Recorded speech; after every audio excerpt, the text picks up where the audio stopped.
Hi guys, welcome back to my channel Rani Audio Library. Dalam video kali ini saya akan membahas tentang Elon Musk dan SpaceX-nya. Untuk kalian yang masih belum tahu, Elon Musk adalah pendiri SpaceX atau perusahaan penerbangan ke luar angkasa yang adalah perusahaan komersial pertama yang menerbangkan pesawat ke luar angkasa. Diluncurkan pada hari Sabtu ini di Amerika Serikat. Dan tentu saja ini berita yang sangat luar biasa karena pesawat ini nantinya adalah pesawat komersial penerbangan ke luar angkasa yang pertama kali diluncurkan. Sebelum kita membahas lebih lanjut tentang perusahaan SpaceX ini, saya akan membahas tentang Elon Musk-nya. Dia masih sangat muda ya, masih berusia 48 tahun. Dia lahir di Afrika Selatan dan dia adalah seorang insinyur, perancang industri dan juga pengusaha teknologi. Dia adalah pemegang 3 warga negara, yaitu warga negara Afrika Selatan, Kanada, dan Amerika Serikat. Elon Musk adalah juga pendiri, CEO, Chief Engineer, dan Designer dari SpaceX. Dia juga memiliki perusahaan ternama lainnya, yaitu mobil listrik Tesla ya. Dan ada banyak perusahaan yang dia miliki, dan Elon Musk ini adalah terdaftar di dalam Forbes sebagai orang terkaya nomor 21. Pada bulan Mei 2020, ia memiliki kekayaan bersih 36,5 miliar dolar. Itu uang semua ya. Dan terdaftar oleh Forbes sebagai orang terkaya ke-31 di dunia. Jadi yang tadi terdaftar di orang terkaya nomor 21 itu adalah pada tahun 2016 ya teman-teman. Jadi di 2020 ini dia menjadi orang terkaya nomor 31. Jadi melorot kekayaannya. Dan kemungkinan terbesar adalah karena proyek idealismenya dia, yaitu SpaceX ini ya.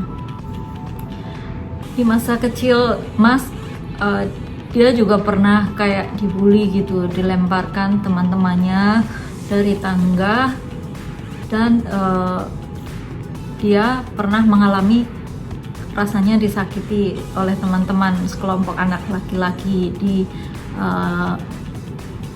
usianya yang masih belasan tahun ya. Selama masa kecilnya, Musk adalah pembaca yang rajin.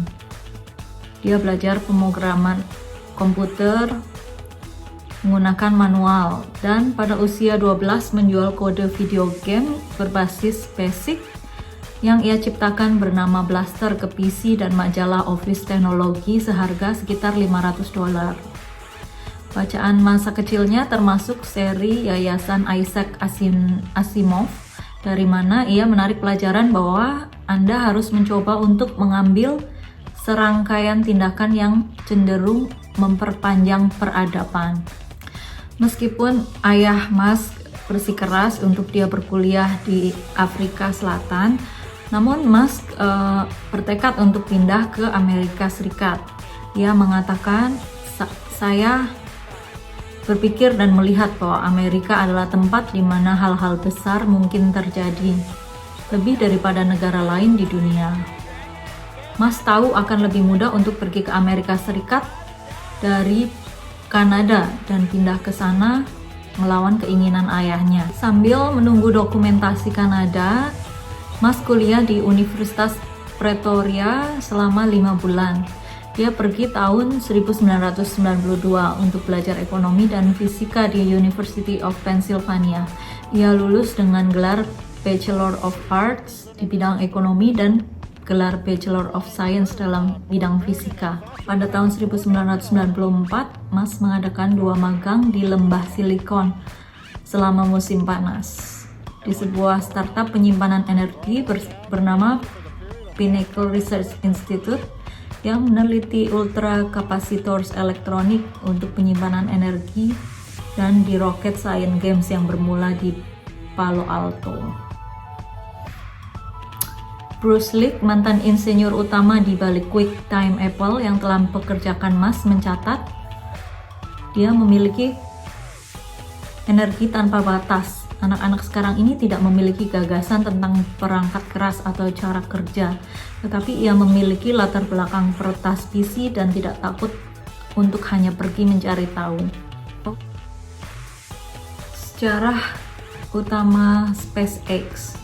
Pada tahun 2001, Elon Musk menyusun Mars Oasis atau yang merupakan sebuah ide untuk mendaratkan miniatur rumah kaca eksperimental di Mars, berisi tanaman pangan yang tumbuh di regolith Mars, dalam upaya untuk membangkitkan kembali minat publik dalam eksplorasi ruang angkasa.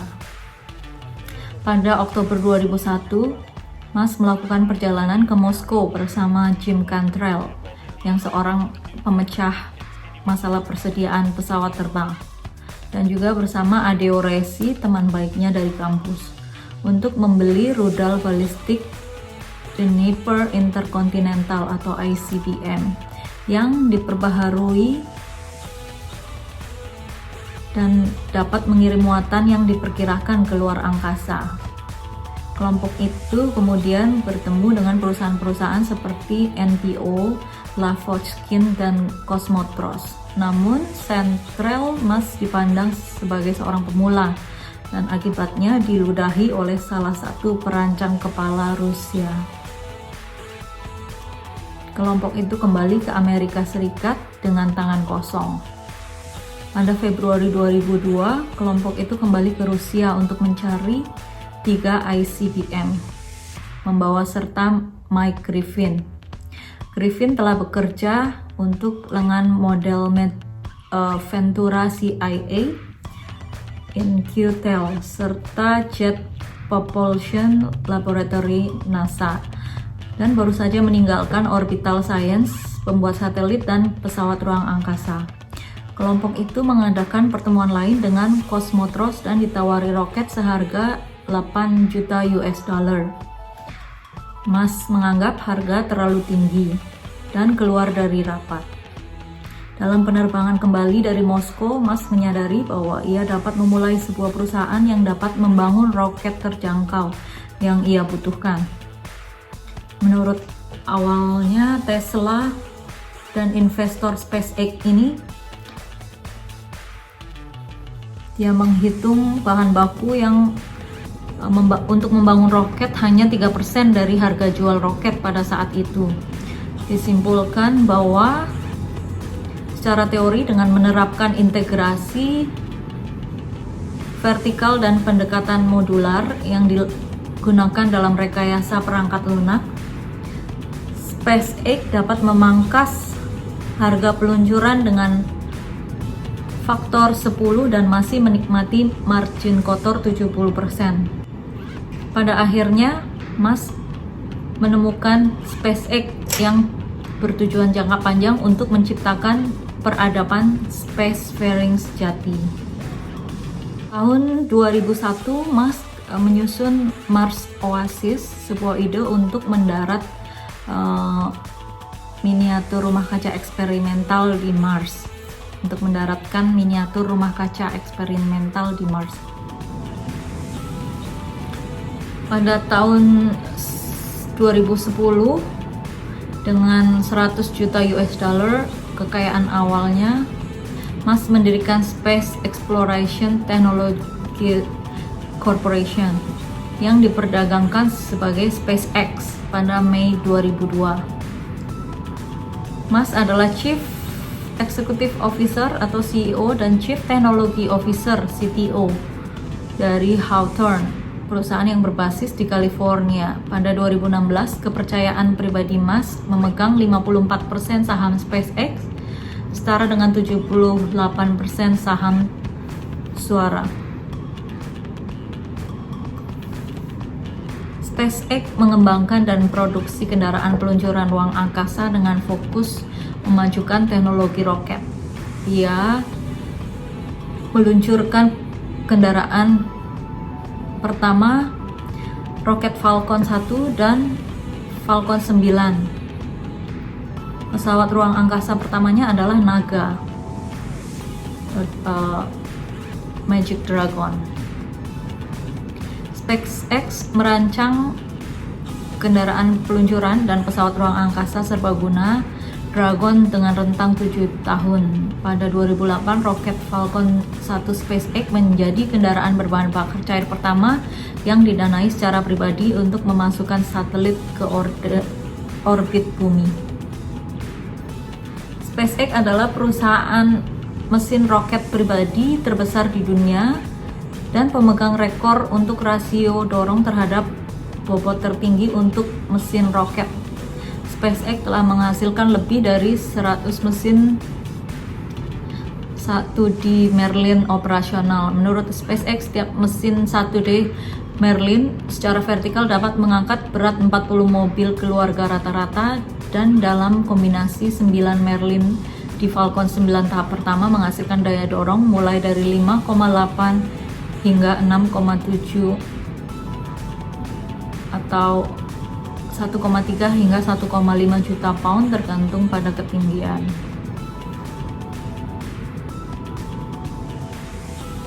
Pada 25 Mei 2012, kendaraan SpaceX berlabuh dengan ISS, membuat sejarah sebagai perusahaan komersial pertama yang meluncurkan dan menempatkan kendaraan ke stasiun luar angkasa internasional. Transportasi astronot ke ISS saat ini ditangani sepenuhnya oleh Soyuz.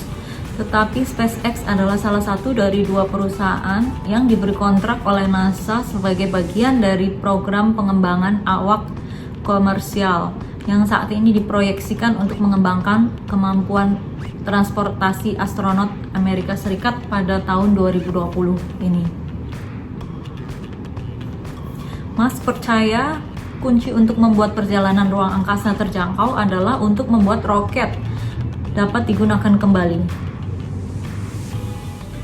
Musk percaya kunci untuk membuat perjalanan luar angkasa terjangkau adalah untuk membuat roketnya dapat digunakan kembali. Meskipun para pakar industri ruang angkasa percaya bahwa roket yang dapat digunakan kembali tidak akan mungkin atau impossible.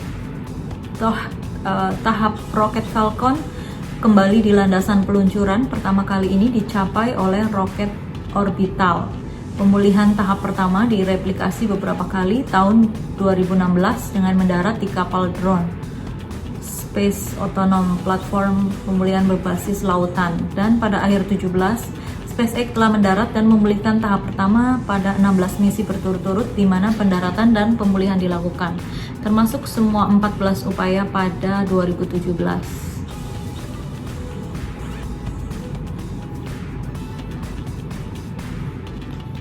Pada tahun 2017, SpaceX meluncurkan 18 misi sukses, lebih dari 2 kali lipat tertinggi tahun sebelumnya dari planet bumi yang sepenuhnya diterangi mengambang di kegelapan ruang.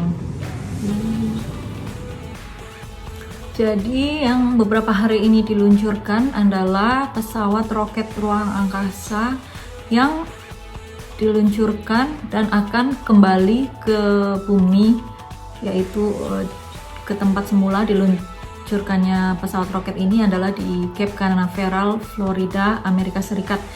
Dan dalam peluncurannya itu akan membawa kembali pesawat roketnya, jadi tidak mendarat di lautan tetapi kembali ke tempat semula gitu. Dan ini adalah yang pertama kali dilakukan oleh perusahaan komersial di dunia ini, baru pertama kali, yaitu perusahaan SpaceX ini gitu.